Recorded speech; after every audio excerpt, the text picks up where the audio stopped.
The Generals of the Yang Family, Chapter 50. Today we are opening up a fascinating centuries-old text. We are exploring Chapter 50 of the legendary historical fiction Generals of the Yang Family. A truly incredible piece of literature. It really is. And our mission today is to completely unpack what makes this specific slice of literature so wildly compelling. We are going to break down the actual granular mechanics of ancient tag team warfare. Which is mind-blowing. Super mind-blowing. We are also going to dive deep into the psychological gymnastics and the PR spin behind imperial surrender. And ultimately, we're going to uncover the deeply surprising, intimate fate of the war's captives. So, to properly set the stage for the listener, we are dropping right into the climax of a massive, grinding military campaign. Right in the thick of it. Exactly. Yeah. Based entirely on the text provided for this analysis, the forces of the Song dynasty have pushed deep into the sovereign territory of their bitter enemy, the Western Xia. Right. And the defining feature of this particular battlefield, the thing that really sets this text apart from others, is that it is utterly dominated by fierce, brilliant female warriors on both sides of the conflict. Which is so cool. It is. The Song have the matriarchal Yang family women, and the Western Xia have their own formidable princesses and commanders defending their home turf. Okay, let's unpack this. Because right out of the gate, this text completely defies how I thought ancient battles were supposed to work. Oh, totally. I mean, the text leans so heavily into this cold-blooded pragmatism that it honestly feels more like a modern special ops mission. There is no standing on ceremony here. No, not at all. And before we can even begin to understand the massive political and cultural fallout of this war, which we will certainly get to, we first have to understand the mechanics of how it was actually fought on the ground. The actual tactics. Yes. The narrative here deliberately shatters the trope of the isolated duel we were just talking about. It doesn't just shatter it throws it out the window. Yeah. Let's look at the first major engagement the text gives us. Let's do it. So we have a fighter from the invading Song side, Yang Jimei, and she is facing off against a Western Xia commander, Princess Jinhua.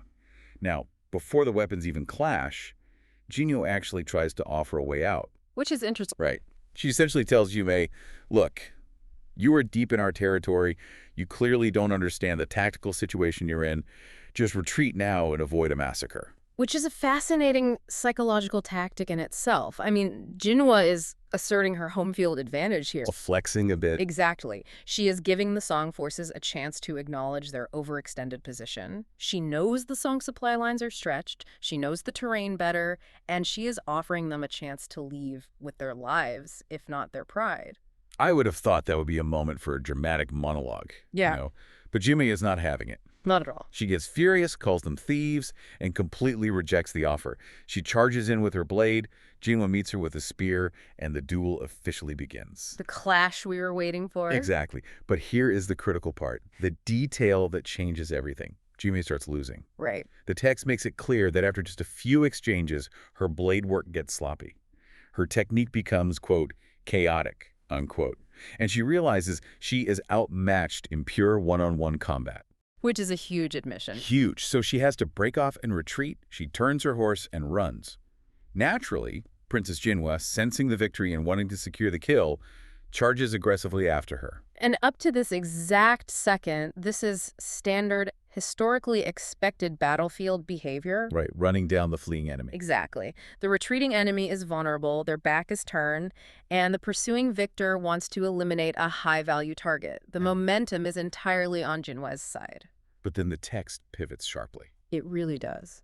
As Jinhua is chasing Jimei, totally focused on her target, certainly completely out of nowhere, another Song warrior, Yang Qiji, she just immediately draws her bow and fires an arrow. Just boom. Boom. That's it. Princess Jinhua is killed instantly. It is entirely anticlimactic by the standards of epic poetry, but it is devastatingly effective. The goal is not to prove who is the better individual fighter. The goal is to keep the family unit alive and win the war. I mean, Jinhua made a fatal error. She got tunnel vision. She forgot about the rest of the battlefield. Yes, she forgot she wasn't in a sanctioned duel. She was in a chaotic melee. So the Western Xia side is reeling from Jinhua's sudden death. Their king is panicking. And this warrior named Zhang Rong steps up. And we should pause to note who Zhang Rong is. The text identifies him as a Kang warrior, known as the Iron Arm General. which is a terrifying title. It really is. Yeah. And for the listener, the Kang were a distinct ethnic group, largely nomadic or semi-nomadic, living in the western regions. They were renowned for their horsemanship and martial prowess. So a very serious threat. Yes, the Western Xia state often incorporated various ethnic groups into their military apparatus, so Zhang Rong represents a different flavor of martial threat. He wields a massive pull blade. It's a heavy, momentum-based weapon designed to crush armor and unhorsed cavalry. Right, he isn't messing around with elegant fencing, he is a bruiser. So he volunteers to lead a counterattack, and his reasoning is what really caught my eye. He doesn't talk about avenging honor. He points out to the king that while the Song army is massive and dangerous, they are an invading force fighting far from home. He explicitly mentions their stretched supply lines. Which is the perennial nightmare of any invading ancient army. Oh, I bet. Moving thousands of troops requires endless caravans of grain, fodder for the horses, equipment. The deeper you push into enemy territory, the longer and more vulnerable that supply line becomes. Makes sense. So Zhang Rong recognizes that the Song are fighting against the clock and the geography.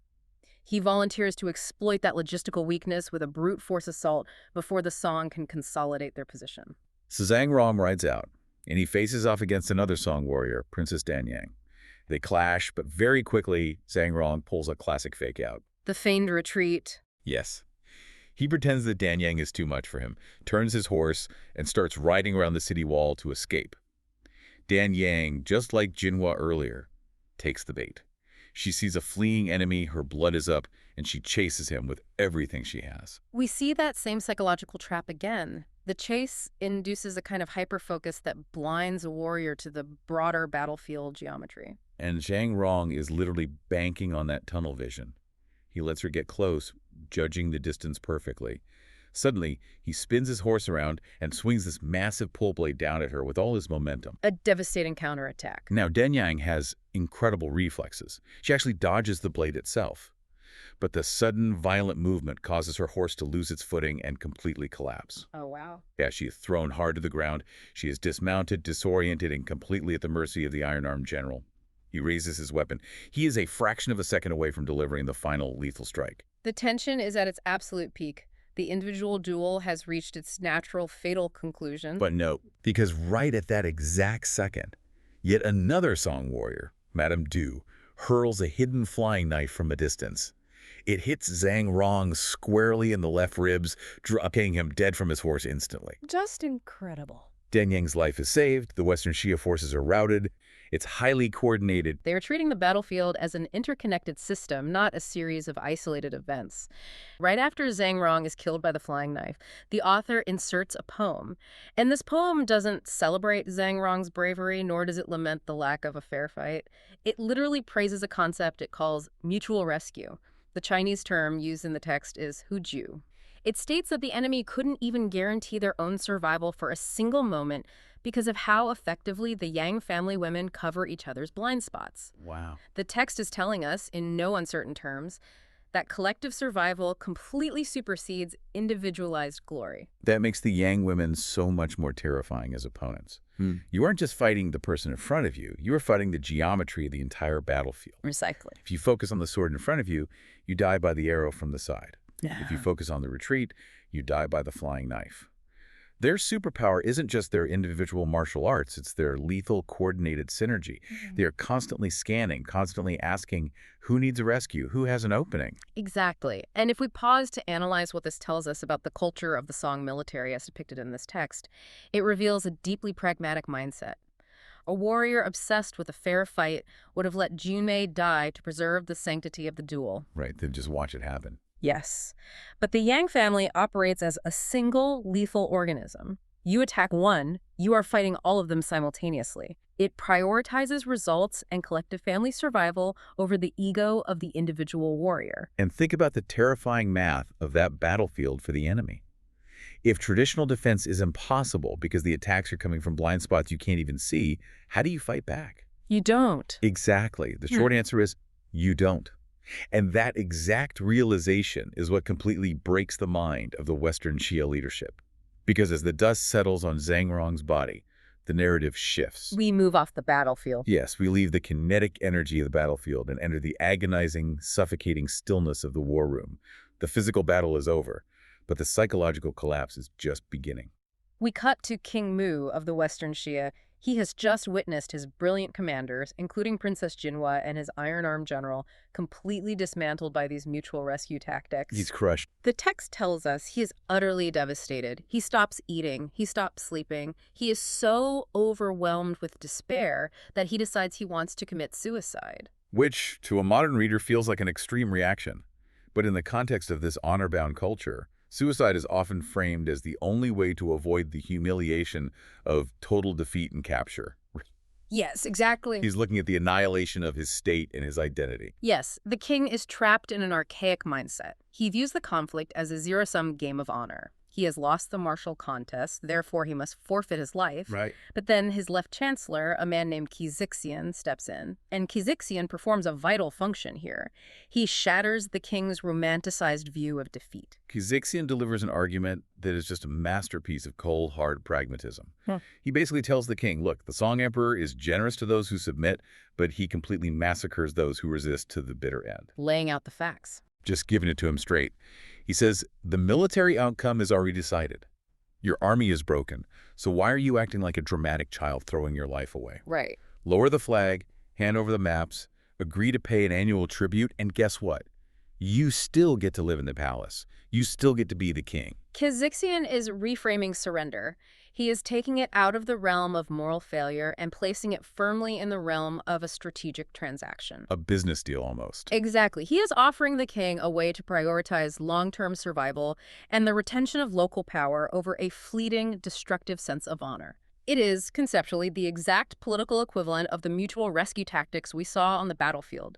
Put your ego aside to ensure the system, in this case, the royal court, survives. So he applies the Yang women's pragmatism to his own diplomacy. And it works. The king realizes the chancellor is absolutely correct. Ego won't save his life. Nope. So he sends a messenger to the Song camp to formally offer his absolute surrender. But the reaction inside the Song camp is just as fascinating and honestly, highly relatable to modern politics. Oh, absolutely. In the Song camp, you have Madame Zhu, who is essentially the commanding general at this stage, and Yang Zongbao holding a war council. When the enemy messenger arrives offering submission, Zongbao hesitates. Which makes sense. Right. He actually debates whether they should accept the surrender or just push forward and conquer the city by force. Which is an entirely valid military question. I mean, they have the overwhelming upper hand. The enemy is broken. Why stop when total unconditional conquest is within reach? That's the question. But then a Song official named Deng Wenjin speaks up. And his argument is just phenomenal. He tells the commanders they should eagerly accept the surrender. And I want to get his reasoning exactly right based on the text. Please do. He says, first, the Western Xia territory is barren land, a, quote, useless place, unquote, that offers no real agricultural value. Second, he says the people there are stubborn and would be incredibly hostile to direct rule. He's not mincing words. Not at all. So his practical advice is that trying to occupy and govern this terrible place would be an endless administrative nightmare. He is laying out these stark logistical realities of ancient empire building. And here's where it gets really interesting. Why does the Song side dress this up as virtue when Deng Wenjin literally just said the land is useless and the people are annoying? Because Deng Wenjin says they should accept the surrender in order to, quote, manifest the emperor's virtue of being gentle to people from afar, unquote. It's incredible. Sounds exactly like ancient corporate PR. Because it is. If we connect this to the bigger picture, this is classic imperial statecraft. Neither side in this war is operating purely on morality. Both are governed by strict logistical reality. Right. But both sides desperately need a face-saving narrative to legitimize their actions to their own people. So why exactly is occupying this land such a bad idea for the Song? If they won the war, shouldn't they want the territory? I mean, land is power, isn't it? Usually, yes. But it comes back to the supply lines we discussed with Zhang Rong. The Song dynasty is an agrarian empire based in the fertile Central Plains. The Western Xia territory is largely arid, frontier land. It cannot support massive farming operations. If the Song army stays, they have to permanently garrison troops there. Which is expensive. Massively expensive. Those troops need food, which has to be constantly shipped from the heartland at enormous expense. Furthermore, the local nomadic and semi-nomadic populations do not want to be governed by sedentary bureaucrats. Hence the stubborn comment. Right. It would be an endless bleeding wound of insurgencies and supply chain failures. Ah, so they literally can't afford to keep the prize they just won. Correct. But an empire cannot simply admit, hey, we are retreating because we can't afford the food transport and the locals are ungovernable. That projects weakness to other neighboring states. You can't look weak. Never. So Deng Wenjin provides the solution. Hide their logistical limitations behind the impenetrable guise of Confucian benevolence and mercy. They rebrand a strategic retreat into a magnanimous display of the emperor's boundless virtue. I think for you, the learner, listening to this dynamic should sound incredibly familiar. You see this exact same mechanic in modern political spin today. Oh, all the time. Right. Imagine two massive nations locked in a brutal trade war. After a year, both sides realize their own economies are taking massive damage, and neither side can actually win without bankrupting themselves. The stalemate. Exactly. So they quietly agree behind closed doors to just stop escalating. But they don't say that to the public. They both hold massive press conferences and rebrand this mutual exhaustion as a historic diplomatic breakthrough and a triumph of peace and cooperation. It's the exact same PR strategy. Deng Wenjin would be a phenomenal modern political operative. He really would be. The language of virtue is the required lubricant that allows the gears of ruthless pragmatism to turn smoothly in the public eye. Wow, well put. And this brings us to the fascinating choreography of the aftermath.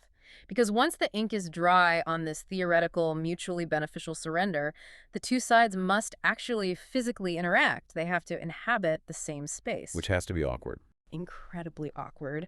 And the text shows us in vivid detail that making peace is not just signing a document. It is a highly choreographed performance of dominance and submission. Let's look at the formal meeting. The surrender is accepted, the massive gates of the Western Xia capital open, and the Song commanders, led by Yang Zongbao, ride in. Okay. And on the surface, the text describes this incredibly polite, almost heartwarming scene.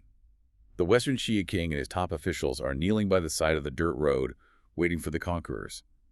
Zongbao, playing the role of the gracious winner, immediately dismounts his horse. Showing respect. Right. He walks over, physically helps the king up from the dirt, and they actually ride side by side into the royal palace.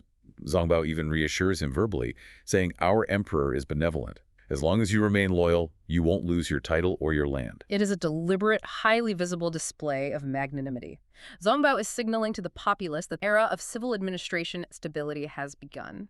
By riding side by side, he is visually validating King Mu's continued authority. But the tension underneath this polite veneer is thick enough to cut with a sword, because they throw a grand banquet to celebrate the peace. But look at the specific details the author includes about this banquet. The devil is in the details. It really is. The text explicitly points out that Western Xia high officials are the ones physically serving the food and pouring the wine for the Song generals, and Western Xia women are the ones providing the musical entertainment. It's not a shared meal, it's a service. Exactly. The roles of host and servant are violently inverted in King Mu's own palace. And it gets more aggressive. When the banquet is over, look at where they set up their military camps. Zongbao sets up his camp inside the city walls, right in the heart of the capital. Meanwhile, Madame Zhu sets up her massive army camp just outside the city walls. The spatial dynamics there are an unmistakable threat. Zongbao inside the city is a dagger held to the throat of the royal court. Madame Zhu outside the city is the anvil. A hammer and anvil. Yes. If King Mu even thinks about betraying the treaty, he is trapped between the two forces. The politeness is conditional. Then comes the formal exchange of tribute. King Mu gives Zongbao two exquisite, incredibly valuable rhino horn belts, along with countless pearls and rare treasures. A fortune. Truly, Zongbao accepts the belts for himself, a proof of the job, I guess, but conspicuously saves all the other major treasures to send back to the Song Emperor. Which is smart politics. Very smart. Ah. But then we hit the final, and frankly most jarring detail of the peace settlement. As part of the treaty, they agree to return all the captured Western Xia military generals to King Mu. They take Princess Baiwa as a captive, and they decree that she will be transported back to the Central Plains with the victorious Song army. This raises an important question about the mechanisms of imperial control. Let's look at the generals. Okay, the military guys. Releasing the military commanders is a practical necessity. The Song has already established, through Deng Wenjin, that the local land is stubborn and hard to rule. They need King Mu to govern it on their behalf, collect the taxes, and keep the trade routes open. Right. King Mu cannot enforce that order without his military apparatus. he needs his enforcers. If the Song keep the generals, the Western Xia state collapses into anarchy, which doesn't benefit the Song tax collectors at all. So returning the generals isn't mercy. It's providing King Mu with the tools to do the Song's work. Precisely.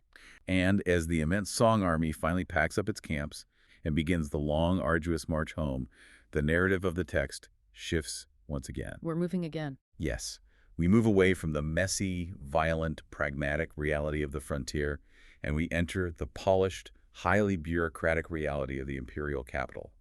The empire now has to physically and culturally digest the massive victory it just won. We are witnessing the transition from the chaotic creation of history to the formalized recording of history. And the text handles this transition in a remarkably dualistic way. It shows us two entirely different methods of valuing the heroes. It really does, and the contrast gave me whiplash, to be honest. Yeah. Because as the army is marching back, the text suddenly drops this massive epic poem right into the middle of the prose. Which is a huge stylistic shift. Totally. And this poem acts as a glorious mythological roll call, celebrating the specific, almost magical powers of the Yang family women. It reads like a superhero team roster. It really does. It praises Madame Du for her literal ability to call forth wind and rain on the battlefield. It praises Zhu Lengxiu for her unmatched, lightning-fast spear techniques. It immortalizes Cheng Yangnu for her lethal, unerring flying knife, and Mu Ging for her legendary ability to shoot a single arrow through a willow leaf at 100 paces. Amazing imagery. It elevates these women from skilled soldiers to the status of mythic demigods ruling the elements. It is a mythological consecration of their deeds. I mean, the state needs this poem. The epic verse is designed to cement their legacy in the cultural consciousness of the populace. It is designed to inspire awe, fear, and loyalty among the common people. But then they actually arrive at the capital city, Yanjing. They are greeted by the Emperor Zhenzong and his top court officials. Yang Zongbao steps forward to report his success to the emperor. Zongbao delivers a hyper-precise, incredibly dry accounting of the conquest. He literally gives the emperor a spreadsheet. And what are the metrics on that spreadsheet? He reports that they have conquered exactly 14 prefectures, containing 200 counties, and absorbing 18,000 households. He notes they have secured 400 chits of tax and rent and brought back over 30 carts of raw treasure. Let's break down those numbers for the listener first, because they are vital. The measurement of ship was a standard unit of volume in ancient China, often used for grain. Okay. One ship is roughly equivalent to about 160 pounds. So 400 ship is a massive literal transfer of wealth and sustenance. And the 18,000 households, those aren't just people. Those are taxable units and future military conscripts. But why combine this high fantasy with a bureaucratic spreadsheet? Why do we need the magic and the math in the same chapter? Because it perfectly illustrates how the state interacts with its heroes. The empire requires dual narratives to function. Explain that a bit more. Well, the epic poem serves the mythic legacy. It gives the citizens a reason to believe their empire is divinely mandated and protected by superhumans. But the emperor cannot feed his army with poems. He cannot pay his bureaucrats with legends of flying knives. The emperor doesn't care about the wind and rain. He cares about the bottom line. Exactly. Or rather, he only cares about the magic to the extent that it produces the bottom line. To the imperial court, the heroism and the mutual rescue tactics are entirely meaningless unless they result in measurable state expansion. Wow. The state survives on tax revenue, on census numbers, and on land acquisition. The heroes, no matter how beloved, are merely the sharp instruments used to acquire those specific metrics. That puts the emperor's reaction to the spreadsheet in a whole new, slightly cynical light. I mean, he is thrilled, obviously, because his tax base just expanded. So he immediately starts handing out promotions. Handing out titles. Right. Zongbao is elevated to the grand title of Supreme Pillar of State General. Madame Zhu is made the Loyal Deputy General, and the other women are given similarly grand, official-sounding titles. And that brings us to the final, and in many ways, the most fascinating section of this. The real core of it all. Because we've moved from the blood-soaked battlefield to the tense diplomatic war room to the glittering imperial court. But now, the text takes us to the most intimate setting of all, the family living room, the private inner sanctum of the Yang family residence. Right. And it is here, behind closed doors, that the true final act of this conquest actually takes place. The transition from the public sphere of the empire to the private sphere of the family home is crucial for understanding the ultimate goal of the Yang family. So the victorious generals return to the winning mansion. They immediately go to pay their deep respects to the absolute matriarch of the family, Shi Taijun, who's known as the commanding wife, The boss. the ultimate boss. And the very first thing she does before they even sit down to eat, before they celebrate the promotions, is deal with the captive, Princess Baihuang. Taijin doesn't throw her in a dungeon. Instead, she immediately arranges for Princess Baihua to be formally married to a member of the Yang family, Yang Wenguang. And we must emphasize a specific detail the author includes about Yang Wenguang. Yes. The text specifically, deliberately points out that Wenguang is only 15 years old. Just a kid. A 15-year-old kid gets a royal wife. It's wild. It is well. And immediately after arranging this marriage, the matriarch orders a grand banquet where all the female warriors formally remove their armor, a specific, highly symbolic ceremony called Jijia. So think of this sequence. They take off their physical armor, signaling the end of the violence. War, in this context, is merely a temporary, highly destructive tool used to secure the peace and prosperity of the home. However, turning an enemy royal daughter into a Song daughter-in-law is a mechanism of total, irreversible assimilation. If you just occupy the land, the people might eventually rebel. Because they still have their identity. Exactly. But if you absorb their bloodline, you erase the distinct future. Princess Baihua's future children, they will be raised in the Wuning Mansion. As Yangs. As Yangs. They will be Song generals. They will fight for the emperor. The war room generals negotiated the surrender of the physical land. But the grandmother, the matriarch, negotiated the surrender of the future. It is the most permanent victory in the entire chapter. And yet, the text refuses to let us rest comfortably in this newly established peace. Of course not. The author offers a very subtle but very clear cliffhanger. Wenguang is married, the armor is off, but the matriarch declares that his official imperial reward from the emperor will be delayed until he conquers the south. I noticed that.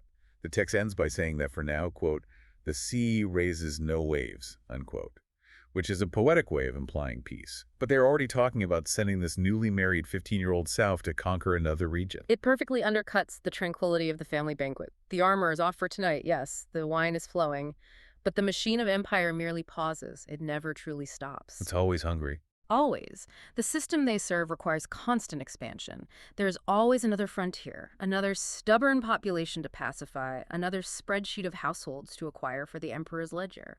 The domestic peace is just a brief intermission between campaigns.